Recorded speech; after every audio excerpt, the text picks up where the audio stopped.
Hello दोस्तों, नमस्कार और मेरी यूट्यूब फैमिली को ढेर सारा प्यार। Organic kitchen garden on terrace एक बार फिर से हाजिर है आपके सामने लौकी की श्रृंखला को लेकर दोस्तों। आप सामने देख रहे हैं गोल लौकी है जो कि मेरे टेरिस गार्डन के अंदर खूब अच्छे रूप के अंदर दोस्तों खूब बम्पर मेरे को अच्छी पैदावार दोस्तों कंटिन्यू रूप से दिए जा रही है। मैं यहाँ पर इनकी हार्वेस्टिंग भी करूंगा। वो क्यों करूंगा? क्योंकि जो नए फ्रूट बन रहे हैं लौकी के, आप देख सकते हैं गोल लौकी का नया फ्रूट बन रहा है और भी आगे फ्रूटिंग उस पर हो ही जा रही है। तो इस नए फ्रूट को बिग बनाने के लिए, इसके साइज में इंक्रीज करने के लिए और इसको पूरा हेल्दी बनाने के लिए मुझे इन दोनों लौकी को भी हार्वेस्टिंग करना पड़ेगा दोस्तों। इनको मैंने यहाँ से हटाना पड़ेगा दोस्तों। तो दोस्तों बने रहिएगा, जुड़े रहिएगा। मैं हूं मनदीप और आप देख रहे हैं organic kitchen garden on terrace. मेरे यूट्यूब चैनल पर आपका हार्दिक अभिनंदन है और उम्मीद करता हूं मैं जो भी वीडियो बना रहा हूं आपको काफी पसंद आ रहे होंगे। तो वीडियो को लाइक कीजिए, चैनल को दोस्तों सब्सक्राइब कीजिए। जो मेरे नए व्यूअर्स पहली बार मेरे चैनल पर आ रहे हैं, जो मुझे पहली दफे देख रहे हैं, वह तो दोस्तों मुझे सब्सक्राइब कर ही लीजिए दोस्तों। ये जो लौकी का पौधा आप देख रहे हैं, इसके अंदर जो लौकी लगी हुई है, ये दोस्तों थोड़ी सी मेहनत करने का परिणाम होता है और मैं मानता हूँ कि हर गार्डनर मेहनत करता है। जो भी गार्डनर है, जिन्होंने भी अपने सब्जियों का गार्डन लगा रखा है, वो सभी लोग मेहनत करते हैं। परंतु कई बार क्या होता है कि मेहनत के अनुरूप हमें परिणाम नहीं मिल पाता है और हम लोग निराश हो जाते हैं। परंतु हमें निराश नहीं होना चाहिए। मेहनत हमें पर्याप्त मात्रा में और करते रहना चाहिए।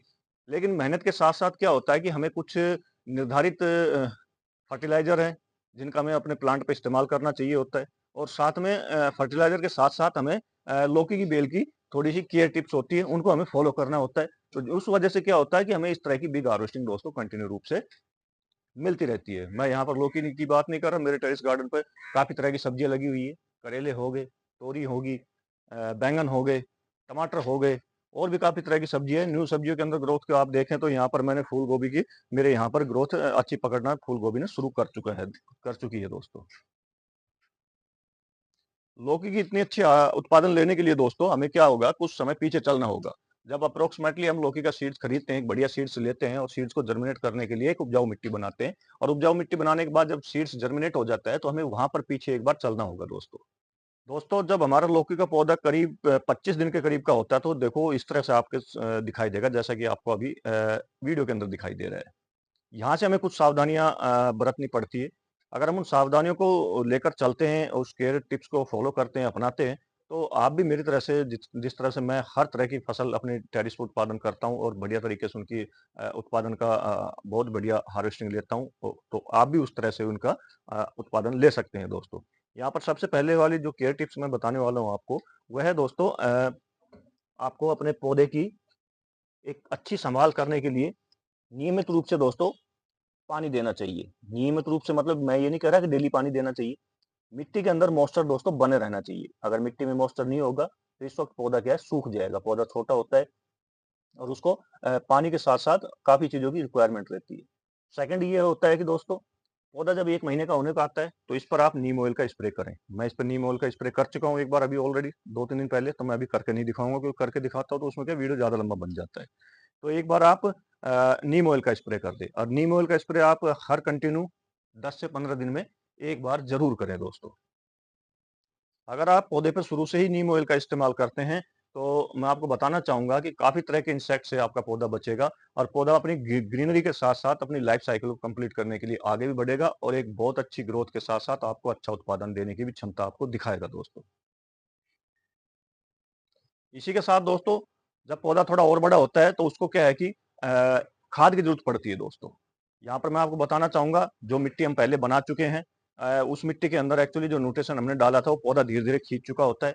उस स्थिति के अंदर हमें क्या करना होता है कि हमें अप्रोक्सिमेटली जब पौधा 35 से 40 दिन का होता है तो उसके अंदर एक बार काऊ डंग या वर्मी कंपोस्ट या सरसों की खली, इन तीनों में से एक चीज़ का आप इस्तेमाल कर सकते हैं और हर 10 दिन के बाद फिर इनका पुनः इस्तेमाल करें, ताकि पौधा अपनी ग्रोथ को पकड़ते हुए दोस्तों आगे बढ़ चले। आप चाहे तो इस वक्त पौधे के अंदर 1G कटिंग, फिर नेक्स्ट 2G कटिंग, फिर नेक्स्ट 3G कटिंग तक आप कर सकते हैं पौधे के अंदर। इससे आपका पौधा ज्यादा गहरा भी होगा और मेल फूल के साथ साथ फीमेल फूल भी दोस्तों पौधे पर ज्यादा आएंगे।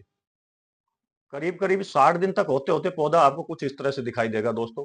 पौधा ने अपना पूरा फैलाव ले लिया है, भूसी पूरा पौधा बन चुका है, खूब गहरा बन चुका है और पूरी मचान के ऊपर इसने अपना फैलाव कर चुका है, फैलाव दिखा चुका है।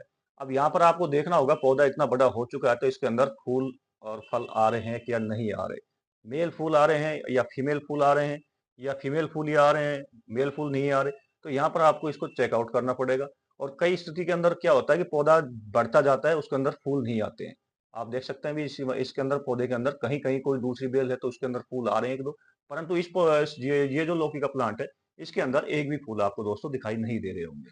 यहाँ पर दोस्तों मैं आपको बताना चाहूँगा कि मैं कैरेट में भी गार्डनिंग करता हूँ और साथ में ग्रो बैग के अंदर भी गार्डनिंग करता हूँ। अब इस स्थिति के अंदर जब हमारे पौधे के अंदर खूब अच्छी ग्रो बनी हुई है, बढ़तुआर उसमें बनी हुई है, लेकिन फूल और फल दोस्तों उसमें नहीं आ रहे हैं।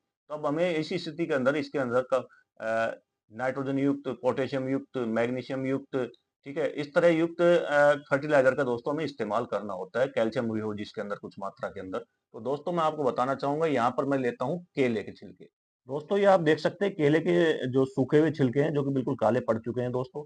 यहाँ पर मैं बताना चाहूँगा आपको कि जो केले के छिलके होते हैं हमारे पौधे के लिए बहुत ज़्यादा फ़ायदेमंद होते हैं, क्योंकि इनके अंदर फ़ॉस्फ़ोरस, मैग्नीशियम, पोटेशियम इस तरह की काफ़ी मात्रा मिलती है, जो हमारी जड़ों को तो मज़बूत बनाती है पौधों को, साथ में पौधों को काफ़ी तरह की बीमारियों से लड़ने में मदद करते हुए ज़्यादा से ज़्यादा फूल और फल लाने में अपनी क्षमता दिखाती है दोस्तों ये। जहाँ एक तरफ पोटेशियम जड़ों को मजबूत बनाता है, वहीं दूसरी तरफ तने के विकास में और पत्तियों को ग्रीन करने के अंदर भी बहुत अच्छा अपना योगदान, अहम योगदान दोस्तों देता है। दूसरी तरफ फास्फोरस और जो मैग्नीशियम होते हैं वह दोस्तों अपने पौधे के अंदर भारी मात्रा के अंदर फूल लाने की क्षमता रखते हैं दोस्तों। और वह फूल लाने की क्षमता रखने के साथ साथ ही मैं आपको बताना चाहूँगा कि जो हमारी मिट्टी होती है यह, तो मिट्टी को भी यह एक तरह से बहुत ही एक मजबूत न्यूट्रिशन देते हैं, ताकि हमारी मिट्टी के अंदर किसी भी तरह के कोई समस्या, कोई प्रॉब्लम होती है तो वह दोस्तों इनसे दूर होती है। इसी के साथ दोस्तों जो मिट्टी की जो संरचना है उसमें भी ये सुधार करते हैं और धीरे धीरे पोषक तत्व छोड़ते रहते हैं, जिससे मिट्टी लंबे समय तक, हमारी मिट्टी जो होती है दोस्तों, उपजाऊ बनी रहती है। साथ में दोस्तों जो मिट्टी के अंदर यह क्या नमी को बरकरार रखता है, खासकर गर्मी के मौसम के अंदर तो बहुत बेस्ट होता है। अभी तो खैर बारिश का सीजन चल रहा है, परंतु यह नमी को बनाए रखने में मदद करता है। कुछ पोषक तत्व जो होते हैं जो मिट्टी में फंगस वगैरह की समस्या को जन्म देते हैं, तो उनसे भी लड़ने के अंदर यह दोस्तों काफ़ी ज़्यादा मदद करता है। साथ में दोस्तों यह, अब मैं यहाँ बताना चाहूँगा आपको कि हम इसको 3 रूप के अंदर इस्तेमाल कर सकते हैं। सबसे पहले तो हम केले के छिलकों को छोटे छोटे टुकड़ों में काट लें और उसमें मिट्टी में दबा दें, सीधा डायरेक्ट रूप से। दूसरा तरीका होता है कि हम कुछ केले के छिलकों को लें और उनको पानी में मिक्स कर दें और वो पानी उसके अंदर डाल दें दोस्तों। तीसरा तरीका होता है कि पाउडर बनाकर उसका तब हम उसके इस्तेमाल में लें। पाउडर बनाने के बाद जब केले के छिलके सूख जाते हैं तो उनका हम पाउडर बना सकते हैं। लेकिन आप यहाँ देख रहे हैं मैं डायरेक्ट इनको डाल रहा हूँ। क्यों डायरेक्ट इसलिए डाल रहा हूँ, क्योंकि यह पूर्ण रूप से दोस्तों सूख चुके हैं, बिल्कुल डिकम्पोज हो चुके हैं, पूर्ण रूप से सूख सूख पहचान क्या होती है, केले का छिलका बिल्कुल काला पड़ जाता है। डालकर इनको ऊपर से दोबारा मिट्टी कर दे दोस्तों। करीब-करीब 1 सप्ताह में आप देखेंगे कि आपका जो लौकी का पौधा है कुछ इस तरह से फूलों से दोस्तों भर चुका है। आप देख सकते हैं काफ़ी भारी मात्रा के अंदर दोस्तों इसमें फूल आए जा रहे हैं। ये देखिए आप, इधर भी। पूरा पौधा एक्चुअली दोस्तों फूलों से इस वक़्त भर चुका है। ऊपर मैं जहाँ तक मेरा हाथ जा रहा है मैं आपको दिखाने की कोशिश कर रहा हूँ कि पूरे प्लांट के अंदर मेल फूल भी आ चुके हैं और दोस्तों फीमेल फूल भी आ चुके हैं। मेल फूलों के साथ-साथ दोस्तों देखिए यहाँ पर फीमेल फूल भी है जो अपना आकार ले चुका है। यहाँ पर एक चीज़ मैं आपको बताना बहुत ज़्यादा ज़रूरी समझूँगा दोस्तों, कि यहाँ पर जब आपके मेल और फीमेल फूल आते हैं तो क्या तो आपके गार्डन के अंदर नेचुरल जो पॉलिनेटर होते हैं वो आने चाहिए। अगर नहीं आते हैं तो आपको हैंड पॉलिनेशन दोस्तों इनका कराना पड़ेगा। अगर आप इनका हैंड पॉलिनेशन नहीं कराते हैं तो देखिए आपका फ्रूट कुछ इस तरह का बनेगा। और बनेगा क्या, बन के सड़ के डेथ हो जाती है इसकी और ये खराब हो जाता है, क्योंकि इसका पॉलिनेशन नहीं हो पाया। क्यों नहीं हो पाया? क्योंकि ये छुपा हुआ था, अंदर की साइड में था और मैं भी ध्यान नहीं दे पाया और इतनी अंदर की साइड में पॉलिनेटर भी दोस्तों नहीं पहुंच पाए। जब पॉलिनेटर पहुंच जाते हैं, पॉलिनेशन हो जाता है या फिर आप हैंड पॉलिनेशन कराते हैं, तो आप देखिए आपका फ्रूट का जो आकार है, जो लौकी का आकार है, कुछ इस तरह से आपको बनता हुआ दिखाई देगा। ये देखिए कितने बढ़िया रूप के अंदर दोस्तों लौकी बनी हुई है यहाँ पर। तो दोस्तों वीडियो कैसा लगा कमेंट करके ज़रूर बताइएगा। आपका कमेंट मेरे लिए बहुत ज़्यादा इंपॉर्टेंट होता है और कमेंट करने के साथ-साथ वीडियो पसंद आता है दोस्तों शेयर बहुत ज़्यादा कीजिएगा। क्योंकि मैं एक तरह से पूर्ण रूप से ऑर्गेनिक तरीके से अपने टेरेस गार्डन के अंदर ऑर्गेनिक चीज़ों का इस्तेमाल करते हुए बहुत बढ़िया रूप के अंदर अच्छी बम्पर पैदावार लेता हूँ और वो पैदावार मेरे किचन तक जाती है। किचन तक जाने के बाद हमारे शरीर के अंदर भी जाती है, जो कि पूर्ण रूप से ऑर्गेनिक होती है। ना इसमें कोई केमिकल होता है, ना ही इसमें कोई रसायन डाला जाता है, ना ही डीएपी, यूरिया का मैं इस्तेमाल करता हूँ। तो दोस्तों मिलते हैं नेक्स्ट वीडियो में नई जानकारी के साथ, तब तक के लिए जय हिंद, जय भारत। और हाँ दोस्तों, जो मेरे नए व्यूअर्स हैं, जो पहली बार मेरे चैनल पर आ रहे हैं, जो पहली बार मुझे देख रहे हैं, तो वो तो प्लीज़ सब्सक्राइब कर ही लें। ठीक है दोस्तों? ओके, जय हिंद, बाय दोस्तों।